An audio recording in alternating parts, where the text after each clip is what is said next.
আগামী কিছুদিনের মধ্যে বা কয়েক মাস বা কয়েক বছর পর্যন্ত দেখবেন সাধারণ মানুষের নিকট ছোট ফার্মেসিগুলোকে নেগেটিভ হিসেবে উপস্থাপন করানো হবে। অর্থাৎ ছোট ফার্মেসি থেকে ওষুধ না কেনাই ভালো, বড় ফার্মেসিগুলো থেকে ওষুধ কেনা ভালো। যেসব ফার্মেসিতে এসি নেই, ওসব ফার্মেসি থেকে ওষুধ কেনা ভালো না। ওষুধের গুণগত মান ঠিক থাকে না। এটা যৌক্তিক কথা, কিন্তু কথা হচ্ছে এগুলো নিয়ে আগে যেরকম হাইলাইট হয় নাই, এখন দেখবেন যে অনেক বেশি হাইলাইট হচ্ছে। এরপর ছোট ফার্মেসিতে নকল ওষুধ থাকে, ভেজাল ওষুধ থাকতে পারে। এগুলো দেখবেন ঘন ঘন মিডিয়াতে হাইলাইট হবে, সোশ্যাল মিডিয়াতে হাইলাইট হবে, পত্র-পত্রিকাতে ফার্মেসি বিষয়ে নেগেটিভিটি ছড়ানো হবে।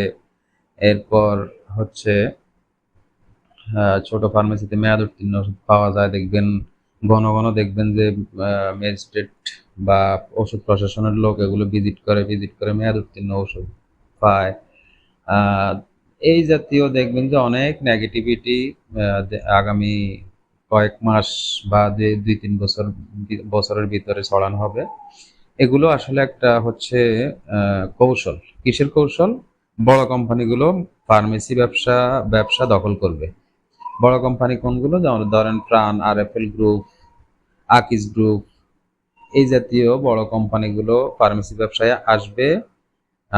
এসে ওরা ফার্মেসি ব্যবসার মার্কেটটাকে দখল করবে, ছোট ফার্মেসিগুলোকে আপাতত মানে বসিয়ে দিবে বা একটা নেগেটিভিটি তৈরি করবে ছোট ফার্মেসির জন্য বিষয়ে পাবলিকের কাছে। পাবলিকের মনের মধ্যে ধারণা তৈরি হবে যে ছোট ফার্মেসি থেকে মেডিসিন কেনা উচিত না। এরপর বড় ফার্মেসিগুলো থেকে মেডিসিন কিনলে ভালো মেডিসিন পাওয়া যাবে। এরপরে হচ্ছে ডিসকাউন্ট পাওয়া যাবে, ভালো ওষুধ, নকল ওষুধ থাকবে না, ভেজাল ওষুধ থাকবে না। এই জাতীয় একটা মেন্টালিটি, একটা মানসিকতা তৈরি করে দেওয়া হবে। এরপর এরা হচ্ছে বিভিন্ন জেলা শহরে, উপজেলা শহরে, ইউনিয়ন পর্যায়েও হয়তোবা চলে আসবে ওদের ফার্মেসি। হাজার হাজার শাখা থাকবে সারা দেশে। ওরা কোম্পানিগুলোর সাথে কন্ট্রাক্ট করবে, একসাথে প্রোডাক্ট কিনবে।